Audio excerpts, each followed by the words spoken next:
वो खुद ही तय करते हैं मंजिल अपने अरमानों की, परिंदों को नहीं दी जाती तालीम उड़ानों की, और जो रखते हैं हौसला आसमां छूने का, उन्हें नहीं होती परवाह फिर गिर जाने की। आज से तकरीबन 2 साल पहले ये लाइनें मैंने एक ऐसी शख्सियत के विषय में सुनाई थी जो आज बरेली के प्रथम नागरिक हैं और हम सबके आदित्य और विलक्षण महापौर जी भी हैं।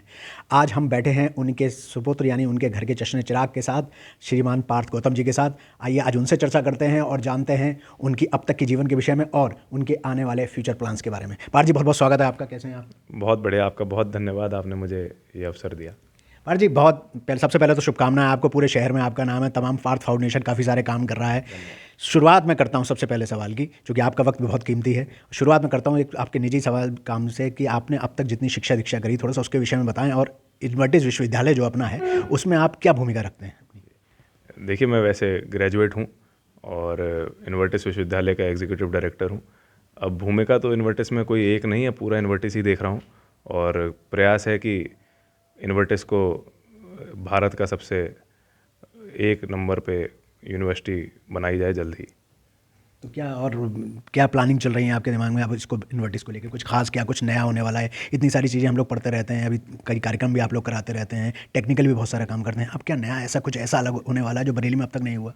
जी देखिए, कल ही अभी आप लोगों ने न्यूज़ में भी देखा होगा कि हमारे यहाँ टेडेक्स कार्यक्रम समाप्त हुआ है, जिसमें कि उत्तर प्रदेश में हम ही इकलौते विश्वविद्यालय ऐसे हैं जो ये टेडेक्स कराते हैं। और अब जो हमने इस साल कराया है वो पूरे विश्व में ऐसा इवेंट नहीं हुआ है आज तक टेड टॉक का, जो इन्वर्टिस में बरेली में हुआ है। और हम लोगों ने साथ ही एक centre of skill and entrepreneurship development Invertis में खोला है, ताकि प्रैक्टिकल लर्निंग बच्चे ज़्यादा अच्छे से कर सकें। और अब हमारा टोटली जो फोकस है वो प्रैक्टिकल लर्निंग की तरफ ही है।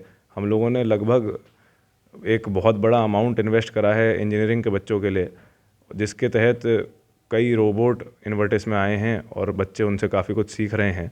और जो कंपनी डेसो नाम की है, जिसने, आपने नाम सुना होगा राफेल का, जिसने राफेल फाइटर जेट बनाया था, उनके साथ भी हमने टाई अप करा है। अब लगातार हम लोग ऐसी चीज़ें कर रहे हैं जो यूपी में कहीं नहीं और भारत में भी सिर्फ एक या दो ही विश्वविद्यालय में है। अब वो इन्वर्टिस में लगातार हम देने का प्रयास कर रहे हैं।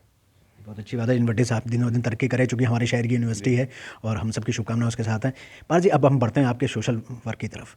ये पार्थ फाउंडेशन का निर्माण क्यों किया गया, क्या उद्देश्य था उसके पीछे, और क्या क्या काम कर रहा है पार्थ फाउंडेशन? हालांकि गर्मियों के दिनों में हम देखते हैं कि आपने कई जगह मटके लगाए, पीने के पानी की व्यवस्था कराई, जाड़ों में आप लोग चाय वितरण करते हैं। इसके अलावा पार्थ फाउंडेशन का मूलतः उद्देश्य क्या था ज़मीन पर?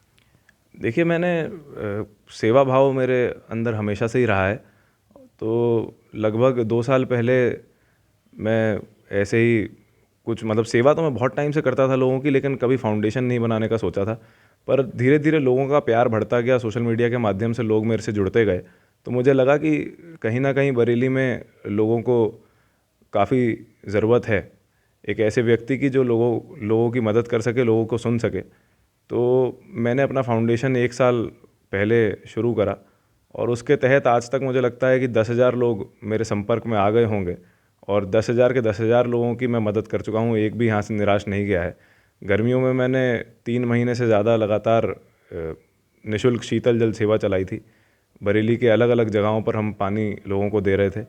अब हम ठंड में, क्योंकि बहुत ठंड इस समय बीच में पड़ रही है, तो उसको देखते हुए हम लोगों ने निःशुल्क चाय सेवा शुरू करी है बरेली के। और मंदिर, मस्जिद, चर्च और गुरुद्वारा चारों में हमने करी है, क्योंकि धर्म और जाति हम लोग नहीं देखते हैं सेवा करते हुए। तो लगभग 3,000 लोगों को हम रोज़ चाय पिला रहे हैं। उसके अलावा हम लोग जैकेट और कंबल वितरण भी लगातार कर रहे हैं और मुझे बताते हुए गर्व है कि मैं इस समय 100 से ज़्यादा बच्चों को भी पढ़ा रहा हूँ। तो पार्थ जी, ये जो सोच आई आप इस तरह के कार्य करने की, एग्जैक्टली मेरा सवाल दूसरी तरीके का कि पार्थ जी का रथ कौन हाँक रहा है इस बार? देखिए, मैं ऐसे इसका तो क्या ही जवाब दूंगा। मैं बस अपने पिताजी के आदेशों पर चलता हूँ और जो वो कहते हैं मैं वो करता हूँ, और बस सेवा के भाव से ही मैं काम कर रहा हूँ। भगवान जहाँ लेके जाएंगे वहाँ हम चलेंगे। तो ऐसे कौन से लोग हैं, आप मेरे पिताजी के नाम से चलते हैं, पिताजी के आदेशों का पालन करते हैं, उनके निर्देशों का पालन करते हैं, उनको देख कर आगे बढ़ते हैं, और दुनिया में हर बेटे को ये करना भी चाहिए। और कौन लोग हैं इस दुनिया में जो पार्थ फाउंड गौतम को आगे बढ़ाने के या उनके लिए एक आइडियल है? मेरे लिए आइडल अगर कोई है तो वो उमेश गौतम ही हैं। मैं उनके अलावा किसी को आइडियल मानता नहीं। मैं उन्हीं के, क्योंकि मेरे लिए सब कुछ वही हैं और उनसे उनसे ही मैं आज तक जितना कुछ सीखा हूँ सब उनसे ही सीखा हूँ। और मैं उनके अलावा किसी को नहीं मानता, अपने परिवार को, अपनी माँ को और अपने पिताजी को भी मानता हूँ बस। पार जी, उमेश जी तो इस समय इन्वर्टिस के बाद, अब इतना बड़ा इन्वर्टिस करने के बाद अब राजनीतिक क्षेत्र में हैं और अच्छा कार्य भी कर रहे हैं, बरेली का विकास भी बहुत हो रहा है। तो क्या ऐसा समझा जाए कि आने वाले समय में पार्थ गौतम जी भी कुछ राजनीति में गुर सीखेंगे या उतरेंगे? ऐसा ये मैंने ये कई बार अपने इंटरव्यू में कहा है कि लोग आजकल, जब मैं फाउंडेशन के तहत सेवा कर रहा हूँ तो लोग पहले सोच रहे थे कि ये राजनीति में ही आएंगे, पर मैं उनको कहता हूँ कि राजनीति में जिनको आना होता है तो वो चुनाव आने से पहले सेवा करने शुरू करते हैं। हमारा कोई चुनाव यहाँ है नहीं अभी, 2027 में विधानसभा चुनाव है और उसमें भी मेरा कोई राजनीतिक अभी मैंने विचार भी नहीं करा है राजनीति में आने का। अगर मैंने ये कई बार बोला है कि मैं विचार तब करूँगा जब बरेली की जनता कहेगी। अब जनता का लगातार प्यार मिल ज़रूर रहा है, पर जिस दिन जनता ने कहा कि राजनीति में आ जाओ उस दिन मैं यकीनन राजनीति में आऊँगा, वरना मेरा कोई ऐसा मन नहीं है राजनीति में आने का। दूसरे शब्दों में कैसा समझा जाए कि आदरणीय उमेश सर का अगर रुख भारत की राजधानी की तरफ है तो पार्थ गौतम जी का रुख उत्तर प्रदेश की राजधानी की तरफ है? मेरा रुख बरेली की जनता की तरफ है। 10 साल बाद पार्थ गौतम जी अपने आप को कहाँ पाते हैं? मैं 10 साल बाद भी और जब तक मैं ज़िंदा हूँ तब तक मैं बरेली की जनता की सेवा करते हुए ही अपने आप को पाता हूँ। अच्छा पार्थ जी, और कुछ और फ्यूचर प्लानिंग इस समय क्या है? जैसे ये फाउंडेशन के अलावा और भी क्या क्या चीज़ें चल रही हैं?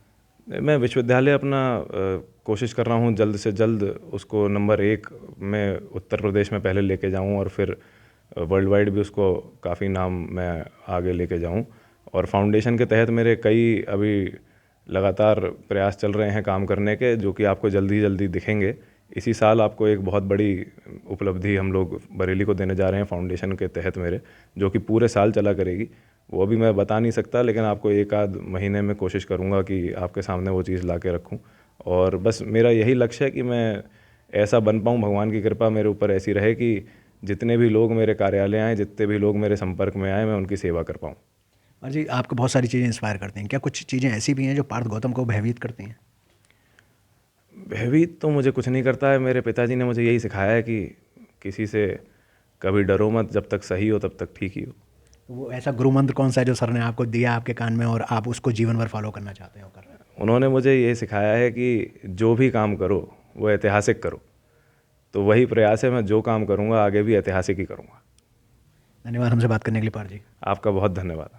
ये थे पार्थ गौतम जी, जो अपने आगे भविष्य की योजनाएं बता रहे थे। पार्थ जी की हम सबकी बरेली लाइव टीम की तरफ से बहुत बहुत शुभकामनाएं। पार्थ जी ऐसे ही काम करते रहें, लोगों के लिए जीते रहें और बरेली में लोगों के हृदय में बसें, जैसे आदरणीय उमेश गौतम जी रहते हैं। हमसे जुड़े रहने के लिए, बने रहने के लिए बहुत बहुत आभार, बहुत बहुत धन्यवाद।